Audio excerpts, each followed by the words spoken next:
빌라를 수백 채씩 갖고 있던 이른바 빌라왕 3명이 사망한 것으로 드러났고 전세 보증금을 떼일 상황에 놓인 피해자가 부지기수로 생겨났죠.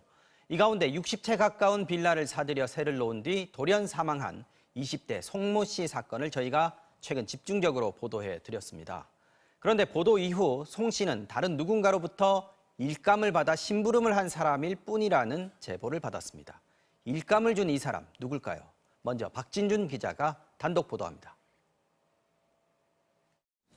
인천 남동구의 한 빌라. 1년 동안 빌라 58채를 집중적으로 사들인 뒤 돌연 사망한 28살 송모 씨가 살던 곳입니다. 송 씨는 지난 12일 이곳 자신의 월세방에서 숨진 채 발견됐습니다. 경제적으로 힘들다는 내용이 담긴 유서를 남긴 것으로 알려졌습니다.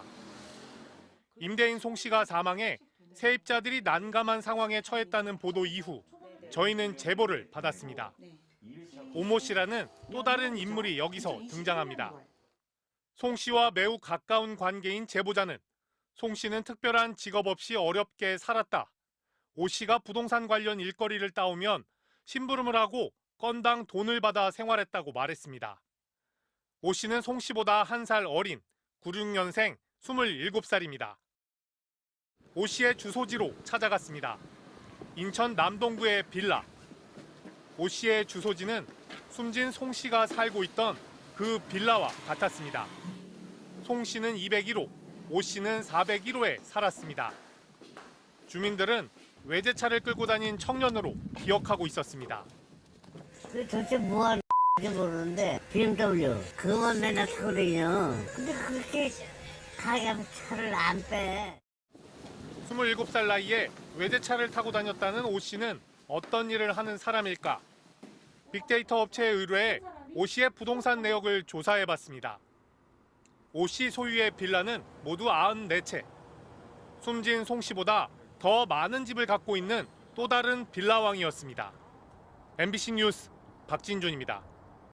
자, 그런데 숨진 송 씨에게 일감을 줬다는 이 오모 씨 역시 100채에 가까운 집을 소유하고 있는 또 다른 빌라왕이었습니다. 오 씨와의 전세 계약 만기를 앞둔 세입자는 최근 오 씨와 연락이 되지 않는다고 걱정하고 있습니다. 이어서 홍신영 기자가 보도합니다. 인천 주안동의 한 오피스텔. 60채 가까이 집을 사들이고 사망한 송모 씨는 이곳에 오피스텔 10채를 소유했습니다. 혹시 집주인 송 씨 아세요? 전세로 사시는 분 아니세요?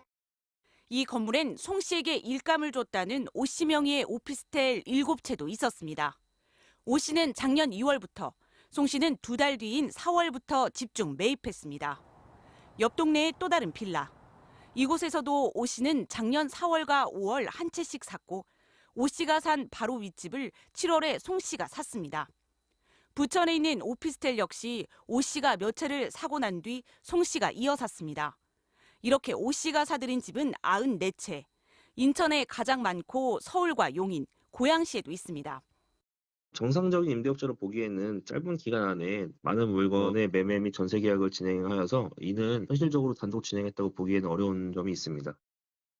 오 씨 명의의 집에서도 보증금 사고가 터지기 시작했습니다. 이미 전세 만기가 지난 2건에 대해서 오 씨는 보증금을 돌려주지 못했습니다. 인천 미추홀고의 또 다른 빌라.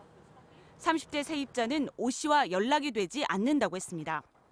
전화를 해도 안 받고 문자도 답이 없습니다. 넉 달 전 통화한 게 전부였습니다. 날짜를 정확하게 알려달라 했더니 그건 정확하게 알려주진 않더라고요. 그러더니 저희한테 오히려 보증보험에 가입되어 있지 않냐. 오 씨가 소유한 빌라 가운데 40채 이상이 당장 내년 1월부터 만기가 돌아옵니다. 저희 또한 오 씨의 해명을 듣기 위해 여러 차례 전화를 걸고 메시지를 보냈지만 답은 오지 않았습니다. MBC 뉴스 홍신영입니다.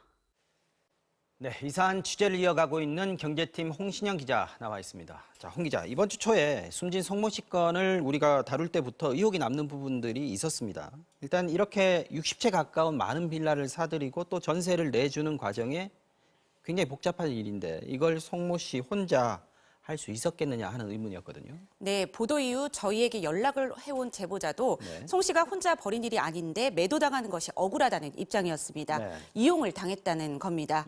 앞서 리포트에서 보셨듯이 송 씨 뒤에는 오모 씨라는 또 다른 인물이 있는데 네. 오 씨 역시 이러한 일을 모두 기획하고 송 씨에게 지시하는 일을 했다고 보기에는 미심쩍은 면이 있습니다. 뒤에 누군가 좀 더 전문적인 조직이 있다는 의심이 드는데요. 네. 최근 전세보증금 사고와 관련해서 사기 행각을 벌인 일당들이 경찰에 붙잡히면서 그 실체가 드러나고 있는데 이번 사건 또한 지금 드러난 부분이 극히 일부분이라는 의심이 있습니다. 그러니까요. 송 씨는 95년생이고 오모 씨는 96년생입니다. 20대 청년 2명 명의의 집이 합하면 152채. 그리고 보증금 다 합치면 200억 원대예요. 송 씨는 얼마 전에 사망을 했고 오 씨는 세입자들하고 연락이 지금 안 되는 상황입니다. 자, 네. 그렇다면 경찰이 수사를 하고 있어야 되는 사안인 것 같은데 어떤 상황입니까 지금? 사실 전세 사기가 의심되는 거래에서는 세 가지 패턴이 공통적으로 관찰이 됩니다. 먼저 전세 계약 뒤에 빠른 시일 안에 매매가 이루어지고요. 네. 또 전세가율 100% 이상의 거래, 즉 집값보다 전세가가 높은 거래로 거래가 이루어지고 네. 마지막으로는 특정한 어떤 사람이 짧은 기간에 여러 채의 주택을 집중적으로 사들이는 패턴이 나타납니다. 그런데 취재해 보니까 송 씨하고 오 씨에게도 이 세 가지 패턴이 그대로 드러난다는 거네요. 네, 또 이런 과정에서는 명의만 빌려 집을 매입하는 경우가 많은데요. 사실상 세입자 모집을 위한 영업책들인 건데 송 씨와 오 씨의 사건에서도 그 점이 의심되는데 경찰은 송 씨가 사망했기 때문에 공소권이 없어져서 수사하기 어렵다고 했었거든요.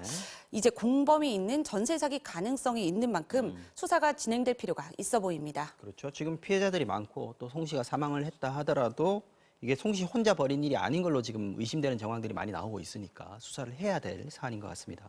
자, 홍 기자 잘 들었습니다.